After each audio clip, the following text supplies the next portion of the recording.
It is Friday, December 18th, 2020, and you are tuned into Dirt Tracker Daily. I'm Justin Fiedler. Today on the show, we have news from Erb Jr. and City Raceway, and then we dive into sprint car drivers who made the most of limited tour starts. But first, this episode is brought to you by Blood Lubricants. Have you checked out Blood yet? If you're riding in your car at work today listening to me and thinking, I'm not a dirt racer, why do I care about racing oil? Let me stop you. Besides our high-quality synthetic racing oils, Blood has all kinds of other products. Yes, racers should absolutely check them out because, you can basically have all of your needs covered by them in kind of one stop. And we've talked about all of the race wins they've had in 2020. But non-racers will find all sorts of great products as well. If you need oil for your side-by-side or four-wheeler ATV, Blood's got it. If you need high-quality ATF for your car or truck, Blood's got it. If you need penetrating lube or some cleaning products for your garage, Blood has got it. If you'd like to see the full line of Blood products, visit bloodlubricants.com. That's BLUD lubricants.com. You can also click the banners at the top of the pages at DIRTRACKR.com. And when you're ready to buy, Blood is offering Dirt Tracker listeners a nice little discount to get 25% off most products. Use code DIRT at checkout. That's DIRT, all caps, at checkout. On the heels of recent driver announcements for the World of Outlaws late model series, we had another yesterday with Erb Jr. committing again to run the full series full-time in 2021. Erb has been an Outlaw regular the previous two seasons, finishing 6th in the standings in 2019 and improving to 4th in 2020. In 40 starts last season, he had 1 win, 11 top 5s, and 22 top 10s. He was one of the hottest drivers to finish the year with 7 top 7 finishes in the final 10 races, which included his win and 2 second-place runs. He averaged an 8th place finish over that final stretch. If he can continue that pace in 2021, an 8th place average would probably put him right in that top fight for the top 3 in the point standings. One big area of improvement for Erb and his crew chief Heather Lynn in 2020 was their qualifying average. From 2019 to 2020, they improved better than 3 positions a night in time trials on average. It's much easier to have a good night when you're qualifying it closer to the front each and every race. Erb joins Boom Briggs, Ricky Weiss, and Cade Dillers as drivers officially announced by the series. We know Chase Youngins will join them as well. The new City Raceway in Indianapolis continues to flesh out their 2021 schedule, and yesterday they announced plans to bring back Thursday Night Thunder.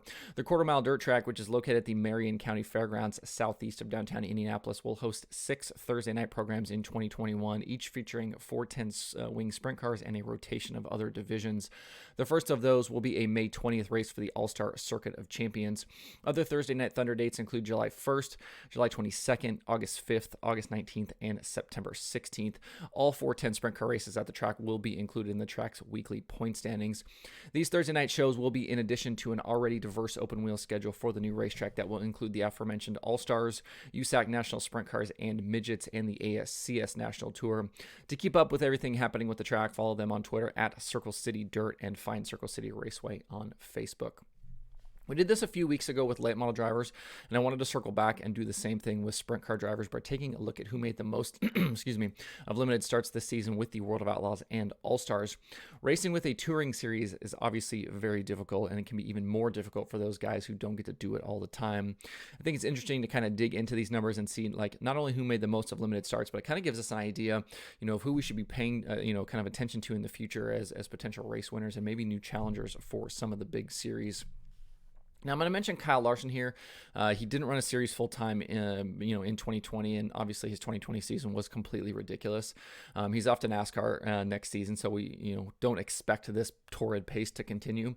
But in 27 All-Star starts, Larson ended with 14 wins, 22 top 5s, and 25 top 10s. He won better than half his starts and was in the top 10 at 92.5% of the time. He also led 365 laps. At one point, he'd won 8 starts in a row. With the Outlaws, his numbers were similar. He made 27 starts and won 12 races, had 19 top 5s and 23 top 10s. That's 44% of starts ending in wins and 85% ending with top 10 finishes. And all that came after 3 rough nights to start the year at Volusia, where he finished 5th in a B main, 23rd, and 16th. I'm not sure we'll ever get to see a season like we did from Larson this year. Moving over back to the All-Stars, I have 3 drivers I want to spotlight. The first is Ian Madsen. Between multiple rides, Madsen did well with the All-Stars in 2020. He ran 22 races and ended with 8 top 5s and 17 top 10s. He didn't win, but he did lead 48 laps. That type of consistency probably helped Madsen secure that McGee Motorsports ride full-time with the series next year. The next driver is Anthony Macri. Macri's star has been on the rise in the last year or two, and he was a force with the All-Stars on Pennsylvania racetracks this year. He made 14 starts with the series, 11 of which came in PA. In those 14 races, he had a win, 7 top 5s, and 11 top 10s. That's nearly 80% of his races where he finished in the top 10. Whether he chooses to stay in and around central Pennsylvania or get out and travel more, Macri clearly has the talent to be a serious contender.